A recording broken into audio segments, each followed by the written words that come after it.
Philadelphia, are you ready? He said, are you ready? This is Brotherly Love Wrestling Podcast, your first stop for everything professional wrestling. So sit back and enjoy wrestling talk at its finest with your hosts, Larry Hall and Joe Corrado.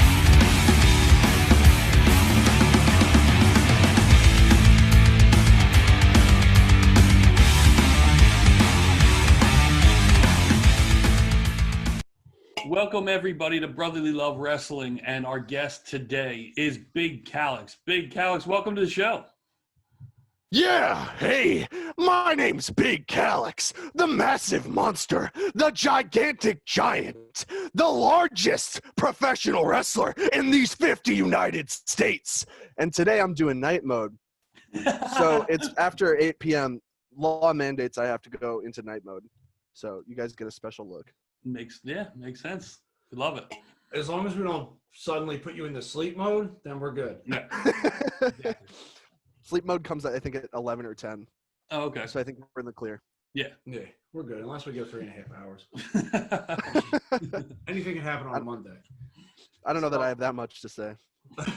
You never know. But we'll start off with, we were asked by Travis Huckabee to ask you a question about your Mount Rushmore of big. Oh, so is this exclusive to professional wrestlers, or is this big of all kinds? Okay, so I want to go first. We'll do professional wrestlers, and then we'll mix in the. Oh yeah. Okay, so Mount Rushmore of big professional wrestlers. I think that Abe Lincoln has to be Big Daddy V. Next to him, Abe Lincoln's on Mount Rushmore, right? Yes. He's there, right? Okay. I think it's Big Daddy V. Next to him is Yokozuna. Next to him, Great Khali. And next to Khali, Hydra. Those are the four biggest professional wrestlers I know of. So I get to be the Abe Lincoln Memorial statue in DC, and they're like kind of the side quests on Mount Rushmore because I'm the biggest. So me. You're the moon that casts the shadow over the. Right. I control the tides of the ocean. And as far as like all-time Mount Rushmore for big things, man. Okay. So number one has to be Walmart, right?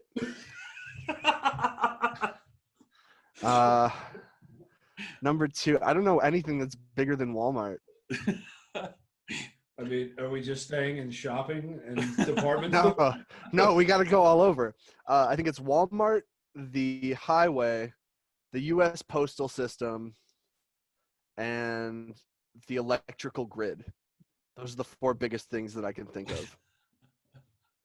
I mean, I'm going to go with water because it makes up, 70% of Earth? And people, I hear. It makes up a good chunk of people. Yeah. So I'm going to go water. I'm not even going to try and do this, so go ahead. You do yours, and that'll cover for us. Mount Everest. The Great Wall of China. And... I'm going to go, can I add the fourth one? Sure. Vince McMahon's ego. Oh. No? No. No? I think you win. I think all four of those are bigger than Walmart. You beat me really easily. Oh. We're in kind of a weird, limbo period of wrestling. One that I've never seen. One that I don't think a lot of people have ever seen before. We were placed, we were coming off the highest we've been in independent wrestling ever. Everyone was running at all times. There was never a weekend without a show within 20 minutes of where you are in most states. And then 2020 rolls around and throws the biggest curveball that we've seen, and that was the COVID pandemic, and it kind of shut everything for the most part down. So when you're not in the ring and you're not on TV or streaming on one of the wrestling services, there's other ways you have to get creative to stay relevant, so that when wrestling picks back up, you kind of saved your spot on where you were, or you might have done more and you might have exceeded expectations, and now you have a spot. So you're big on, no pun intended here, but you're big, from what we've noticed, is that you're big on promo work on the internet. Like, you'll use Twitter as one of your engines, and you'll cut promos, and that's one way to get yourself over to stay relevant. Now, how hard has that been for you, being Wow. not wrestling and being this is your major form of trying to stay relevant? No, for sure. I've been trying to lean into like internet heavy promo stuff even before the pandemic. Because I was in a spot where I wasn't really happy with the amount of bookings I was getting or the amount of attention I was getting from my home promotion. So I figured the easiest way to get more time on the stage is to grow a larger audience and make more demand for it that way. So I guess there wasn't really a significant change for me heading into the pandemic, other than this would be the sole focus as opposed to trying to get more stage time, just trying to build brand equity. So it hasn't been super difficult for me because it's already been something that I've been doing for a while. But trying to find new ways to mix it up throughout the pandemic has been a little bit difficult, just because there's a finite, it feels like it's been Groundhog's Day since March. So it's hard to find new inspirations, throughout the day. So I think that's more difficult than it is actually setting the wheels in motion. Yeah, that makes sense, and especially like as now that things have opened up more, and we're getting, at least in our area, we've been lucky enough to have a couple shows open up, and luckily Camp Leapfrog is one of them.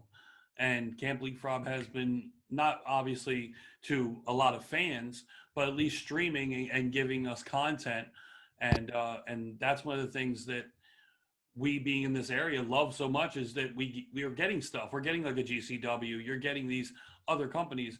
But to switch on to Camp Leapfrog, I mean, the opportunity that has come out because of Camp Leapfrog is great, especially for former Shikara students and stuff like that, because we used to love going to Shikara. So to see that and see you guys getting this opportunity is really big, I guess, for you guys. No pun intended. Yeah.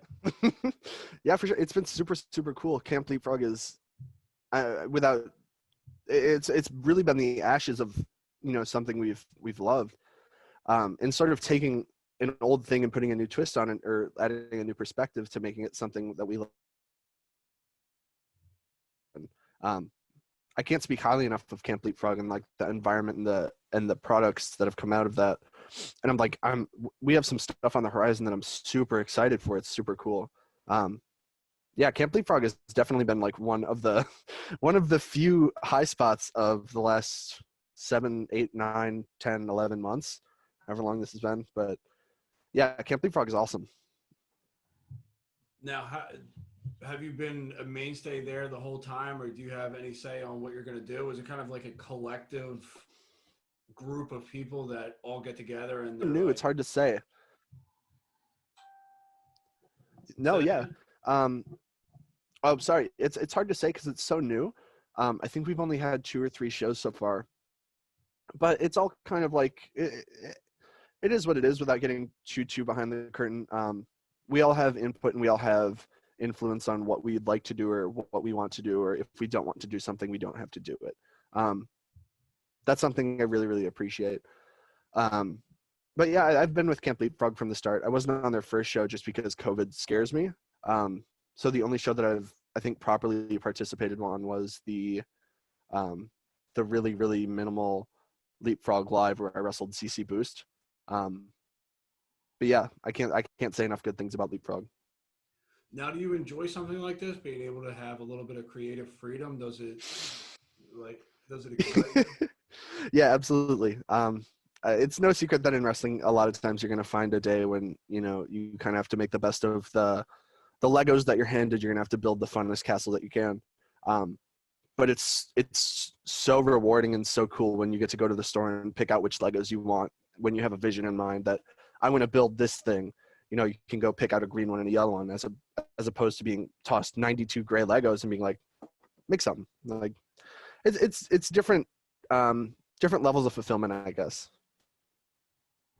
I've never heard a metaphor quite like that, but Yeah, probably don't look too hard into it. It probably doesn't make sense. I'm underslept, overworked. Don't look too hard into anything I'm saying.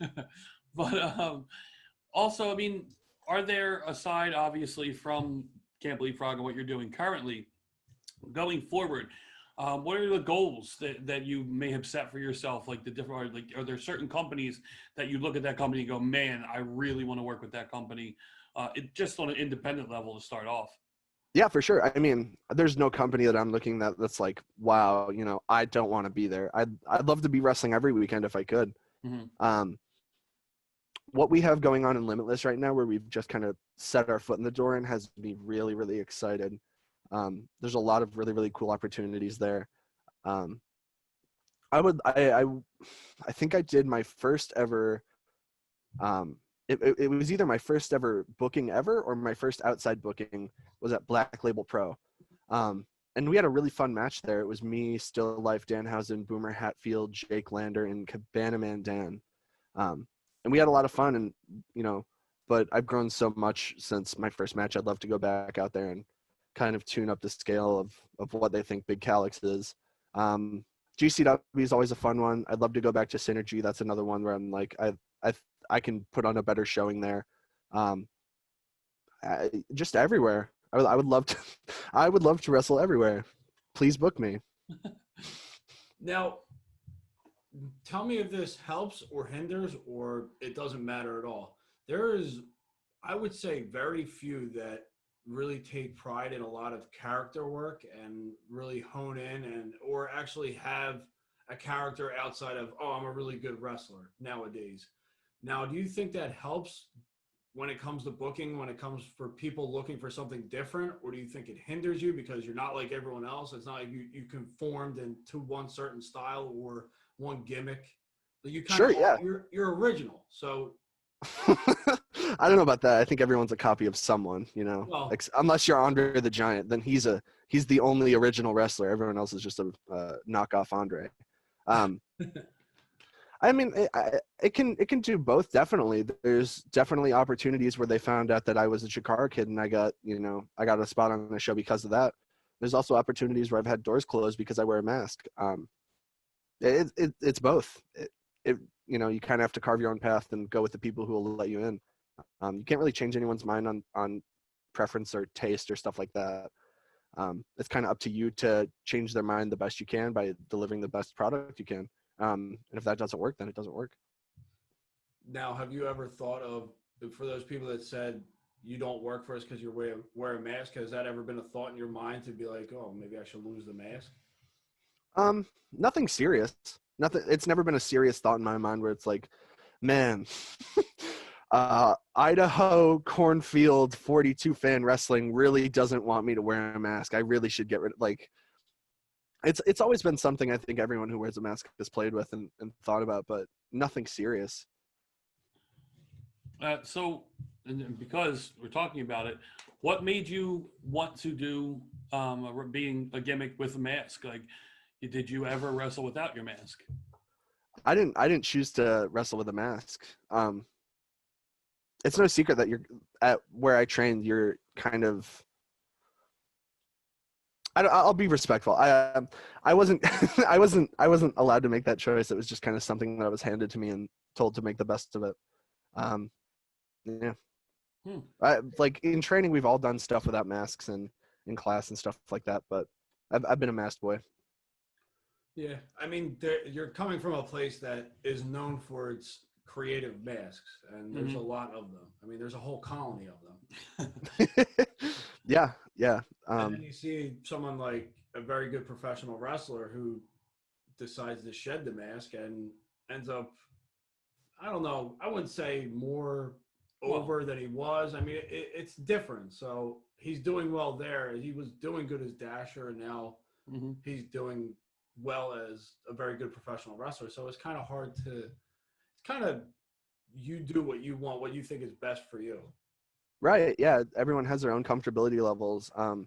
And for people who really want to get rid of the mask, we've seen a couple people like that, like Dasher, like you mentioned, my old tag partner Frantic, he lost his mask. It's all just kind of taste and where you want to go with your character. I don't think it's any secret that, most wrestlers are living in $1 million mansions where our entire, salary is living on whether we have a mask or not. A lot of this is a labor of love for most of us. So, do whatever you want, do what makes you happy. It's kind of up to the people in your corner to vouch for you, and hopefully that gets you far enough to where you want to go. Makes sense. You're very, very deep. Again, don't. Big this deep. is not. We're gonna start calling you Big Deep. New merch coming in soon. Big Deep. So sticking on that and going back to sort of that mask thing, and another person that it kind of worked for and was an ant himself is Orange Cassidy. I mean, him being the red ant before that, and then what? Huh? What? This is news. What? No. Orange Cassidy was always Orange Cassidy forever. That's always just been Big OC holding the trout down by in New Jersey. Yeah. But like when you have those kind of gimmicks that you can get over so hugely, you know what I mean? And like that, to where even a gimmick that you're going to get detractors from, like Orange gets a ton of detractors like that. And like you said, getting people, not anymore, of course, but I don't think he gets them anymore. He's the minority, the curmudgeons. It's always those curmudgeons that have the biggest voice that actually helps the person get over more, because there's more detractors, I think, of the curmudgeons than there are of people that actually want to enjoy wrestling. Yeah. And to what you were saying about people telling you about, yeah, you should probably lose the mask, that's one of those things to where you can turn around, and when you have that success and you can build on that, it must feel really good to be able to, you know what I mean, when you're doing what you're doing and it's actually working. Yeah, absolutely. It's super cool. I think the metric that most people should go by is looking at your metrics. I think social media metrics are an excellent way to find out how you're doing with a demographic that's going to be pushing wrestling forward in the next 10 to 15 years. I think if you can look at your social media metrics and look at how you're doing with the audience that you're pursuing and the audience that you've captured, and you can look at that and see if you're growing, staying, or shrinking, that's an excellent metric of how you're doing amongst an audience that you really want to get in front of. Do you think the internet eventually takes over TV ratings? Like, do you think people being more popular on the internet will transcend being popular on TV? I think it already has. I think it has in the last few years. If you look on WWE, I don't know what I'm saying, but if you look on WWE's YouTube page, I'd imagine that there's probably a couple million hits on whatever their recent YouTube clip is. If you combine that with whatever they have on their Twitter feed, with the views that they have on their Instagram, I think that'll trounce any kind of Nielsen rating that they get on cable. I think that's because people like the bits and pieces. People like the clips, because, I mean, attention spans, as wrestling has gone up in time, attention spans have gone down in time. Like, it's absolutely, yeah, for sure. Go ahead. Oh, I'm sorry. I was just gonna say I was watching Wrestle Kingdom happen last night, and I was catching Takahashi versus El Fantasma right after I got home, and I had to almost punish myself to not be on my phone and to sit here and watch the 30-minute match. It's something that you kind of have to train your brain to do with, how crazy addictive social media and phones are.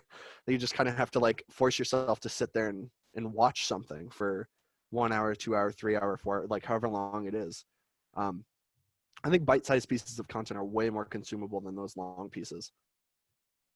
I'll throw, for instance, if I watch an hour-long show, that's a chore for me. But if I go into a half-hour show, it's golden. That's the perfect amount of time.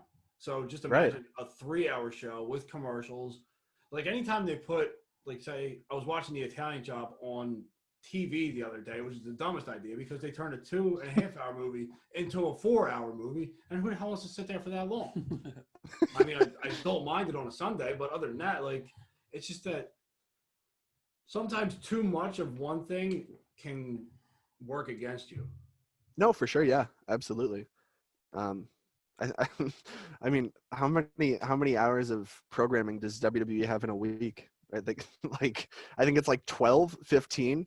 Does anyone have time to sit on their couch and watch 15 hours of one product of wrestling a week? Like, Well, if any time there was, it was now when so many people were laid off. I think but there's just so much wrestling content out there. It's just that you can pick and choose what you want to watch. Like if you hear one thing's good, okay, I can go back and watch that, fast forward through the rest. There's just so much. Like I was home for 7 months, almost straight, and I didn't catch up on nearly enough of what I should have. It's insane. There's just so much. It almost gets to the point of I want to say like tiring, where you're like exhausted. You're like, all right, I can't watch another hour of it. I got to take a break. It's almost like too much is not good. yeah, it's hard. Now we're kind of going on a negative. Yeah. We're going to bring this back. I hate wrestling. It's too long. I want wrestling matches that are 10 seconds long and no more than that. That's all I want. You can get a great story off in 10 seconds.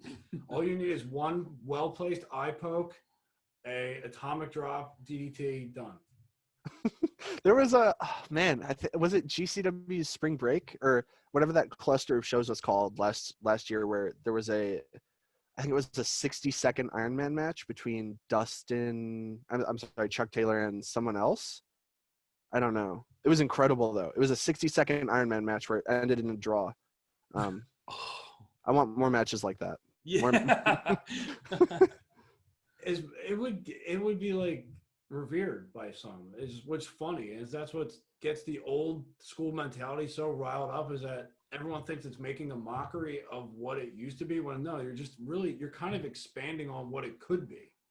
Right. That's what a lot of people don't see. They see it as one thing and that's how it should be. It should never change. And when there's a whole other group of people that are trying to make it, they're trying to broaden because that's how you're going to grow wrestling nowadays. It's not like what it was when Larry and myself were a kid and we're glued to the TV because Stone Cold Steve Austin, The Rock, all those people are Sting and Goldberg, and all those people are on TV and they have these larger-than-life personalities. It's not going to be like that. What's going to grab the most people collectively is having something different. Absolutely, yeah. I think there was a conversation I had with Effie not too long ago where talking about how to expand like the niche demographic that's wrestling, and I think that's just by doing more cool stuff that appeals to people who don't like wrestling. That's the easiest way to get wrestling fans, is to do stuff that people who wouldn't watch wrestling in the first place do. Experiment, try, fail, keep going.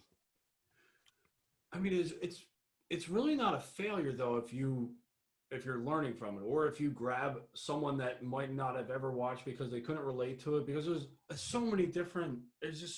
seems like there's so many different groups of people out there. There's so many different mindsets than the mindsets were when we were younger. It's just that there's so much more that could be captured by wrestling. Right. Yeah. If you look at Danhausen for an example, if you look through his replies every time he posts something that blows up, I always look through his replies and see what his audience is saying. And there's always at least, I think, 50% that are like, I don't even like wrestling, but I love Danhausen. That's how, Danhausen's in Hot Topic stores right now. What? How did that even happen? Like, it's crazy. There are so many people walking into Hot Topic stores who have never heard of Danhausen before. And he got in those Hot Topic stores by doing something that no one else had been doing before him. He used his character, and he used his promos, and he used his uniqueness, and he got over with a certain group, and it just so happened to be that demographic that shops at Hot Topic. Like that is pretty much the demographic. I'd say anywhere from like 18 to 30 something. That's probably that's the demographic with disposable income right now. Like that's the demographic that you want as a wrestling fan as a wrestler. Yeah, it's just a lot of doing stuff that hasn't been done before. And of course, that's easier said than done, right? Like, you just got to think of something that doesn't exist. yeah, dummy, you get it? Like, but I'm always Yeah. trying to think of things that are just completely out there. But I mean, again, I'm not in that position to where I'm not trying to get over. right, that. right. And for every like 5 of those ideas I have, like maybe one of them works sometimes. Like you never know. But you just got to keep trying. You got to keep failing. And that's where Just got to keep. he got big on the internet. Like he got big through social media. Yeah, And then yeah. he would have, because his matches weren't really that long. He would go, and his matches were usually really gimmicked up. Like he did his thing, he got over with that crowd, and then he got over with the internet crowd, and that's essentially where that put him today. Right. I don't know if you guys know, before he was actually Danhausen, he was Donovan Danhausen. Yes. And he was just a dude. Like he was just a dude who wasn't getting the success that he wanted. So he changed. He tried something new, and he found it. He struck gold. Same thing. That's just what. Warhorse. Yeah. Same thing with Warhorse. Yeah. Not to like compare myself to those two in any way, but I very much copied the road that they took. Where I wasn't happy with my success. I wasn't happy being a stereotype, a shitty like Abyss ripoff. So I did something new. It's just kind of what you have to do. And you simplified it. It's not like you like overthought it. You simplified it so it could be appealing to more people. Right. I'm saying a lot on this interview, but or I guess podcast Twitch stream. We don't interview. Whatever. Yeah. I'm just talking. Yeah. I had a conversation. I was like right at the beginning of when I was trying to find like a new wave of success or a new route to success. I am really close with Kerry Awful. And I just got off the phone with him and he was like, well, what do you think Callux is? And I was like, I think Callux thinks he is the biggest thing in the world. And he was like, cool, go do that. Like, okay, cool. So that's what I do. Everything's big. Here's my question. Because if you're big and you're supposed to be the biggest of all time, when you get matched up with someone who's smaller, is it fun for you and is it hard to get a game plan for someone who's much smaller than you? Like to make are you trying to make them look strong and everyone's trying to get their stuff in, or should you be destroying people? I mean, it depends. I'm not the one paying the bills for the show, so whoever puts that thing together kind of gets to decide. But there's a time and place for everything, I guess. But the end of Avengers would kind of suck if it was just Thanos who like swatting down and just stepping on people and no one kind of put up a fight about it. Like the cool part is when I've never even seen Avengers all the way through. I've just seen the TikToks. But I think when Iron Man, yeah, I've been trying to go through all the Marvel movies in the quarantine. Are we saying you haven't seen like any of the Marvel movies or just the Avengers? No, I'm caught up to Black Panther. Okay, so you got a good amount of them, man. Yeah. We've been trying to crank them out. Whatever's after the one with Spider-Man, with Iron Man and all the Civil War. Is that it? Yeah, Whatever's after Civil War is where I am. Okay.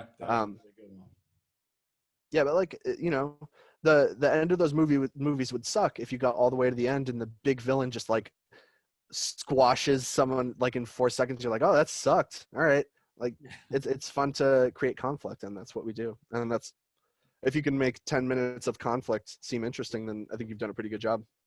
Absolutely, there's a lot of storytelling that is missing in wrestling. Well, and to that point, with you being a big man and a big wrestler, I know a bunch of different interviews I've heard. The biggest wrestler.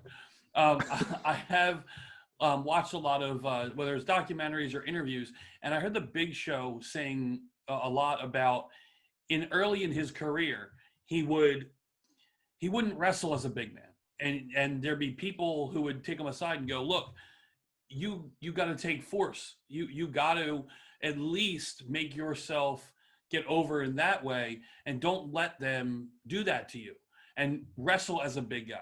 Now, is that something in your head that at least you try and get in? I know you said, you don't make the decisions like that a lot, but at least trying to protect yourself and at least help yourself out a little bit. Oh yeah, of course. That through my training, that was that was something I really had to have taught to me a couple times. Um, I wa- the reason I wanted to become a professional wrestler, like the reason I felt I could do it was because Chris Hero, watching his matches, I felt like I could do that. So when I was like kind of in the middle of my training, I would just be Chris Hero. I would just do Chris Hero's moves. I don't look anything like Chris Hero. I don't have any of the ability that he does. I was just, doing what I thought was what was cool to me, and what's cool to me isn't what's cool to everyone. So I think, the yeah, it's protecting my size, whatever that means, is definitely something that I've a lesson I've been taught a couple times, and something that I'm like, you never stop learning. There's always going to be times where, there's a good way to break that rule and a not great way to break that rule, and all this other stuff that you just kind of have to kind of like try by fire, trial by fire. You're right. Yes, You're right. we're gonna go with that. Like different crowds respond to different things, so just finding out what demographic, what audience likes what. A lot of the older crowds, like, they really really like it when I do my best Andre the Giant impressions. So that seems to work. And a lot of like the younger crowds, where I'm like in front of probably like the 18 to 25-year-olds, they really like when I show some of the more agile things that I can do. So it's really up to your discretion and being smart about where you pepper those things in. Yeah. Now, moving forward, you have a match coming up, correct? Yes, I have a couple. Which one are you talking about? We're talking about MV Young. Yes, the Wrestlers Lab Championship. My sweet baby blue. I'm gonna take, even though it's green. It's green and gold. Now, when is that match happening, and what are you looking forward to most besides winning? When is it happening? That's a secret. You can't know just yet. You'll find out soon. Damn. What am I most looking forward to? I'm most looking forward to wrestling MV Young. I have a ton of respect for him. I think he's a great champion for Wrestlers Lab. I'm very excited to wrestle him and put myself to the test against him to see kind of where I stand. And then I'm really excited to let him know where I stand after I win. It's going to be good. So he's another wrestler that isn't your typical looking wrestler who ended up getting himself over as well and starting, what is it, the polyam cult? He's got The polyam cult, the polyamorous American cult. Big old sex cult. Bunch of weirdos. So this isn't happening in his cult territory, is it? Isn't the world his cult territory? If he's the polyamorous American cult, I mean, I guess, yeah, it is happening in America. You're gonna need to take these on a boat. If it wasn't for COVID, we could do this in like Europe or something, but I guess we'll just have to settle here in the States. And, Yeah. No, go ahead. and also, obviously, coming up, like we said, Camp Leapfrog has live January 17th in 1985, and they haven't really announced any matches. I'm sure you can't divulge if you're on the card yet or not, but we did read recently, actually, as of a half hour ago or so, Maybe that Camp Leapfrog has announced a coal miner's glove match.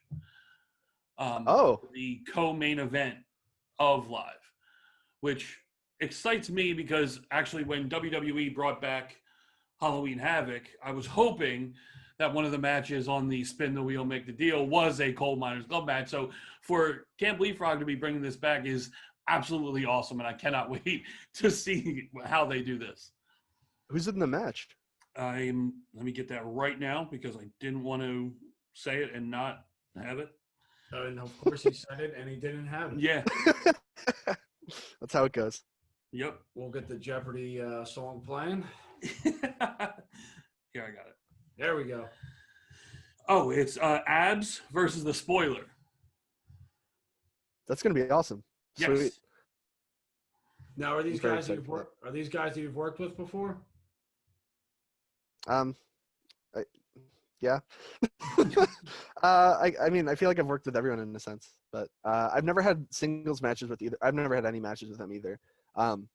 But we've definitely tested each other out and see where we stand. There's been some sparring and some practice matches and stuff like that. Now, speaking of people that you've never wrestled before, is there anybody on your 2021 list that you haven't gotten in the ring with that you'd like to? I've never had a singles match with Big Daddy V, and I would love that. Yeah, I think that's going to be my big one is Big Daddy V I want to wrestle. And also Razor Wing. Both of those are my I think equally I have a chance at having both of those matches the same. Yeah, those are the two matches that I want. One of them's a dead person, so that's going to be a little bit harder. Yeah. But I think I can get.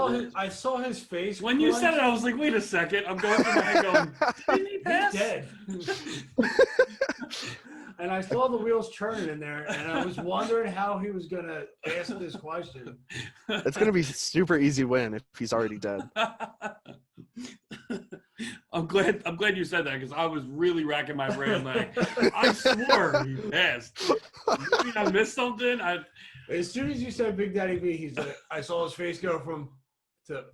I saw it too. I really wanted to talk about Big Daddy V as if he were alive for like the next half hour, just seeing if anything came of it.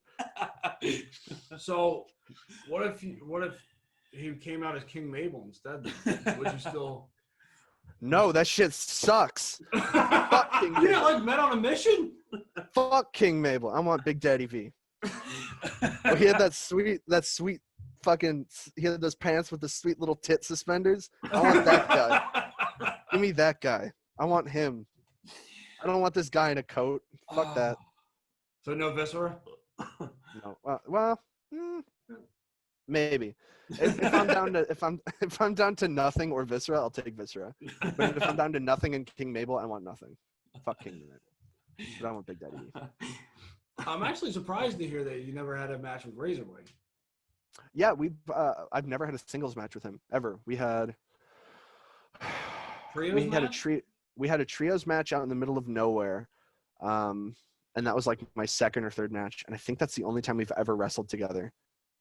I think we might have done like a Infinite Gauntlet or a Royal Rumble here and there, but that's the only time we were on the same team for a Dropkick Depression Atomico's 4-on-4 match that went. It's one of my favorite matches that I've had. It's so fun and goofy. But yeah, I've never wrestled him on the other side, except for that trios match. I really, really, really want a singles match against Razor Wing. We are like glue and something that's really good with glue. Like we're like peanut butter and jelly. Much easier. We're awesome together. And I just want to tear the house down with him. You have me thinking on what comes with glue besides paper, like popsicle sticks. I'm thinking like glue Arctic and like, what the hell? everything.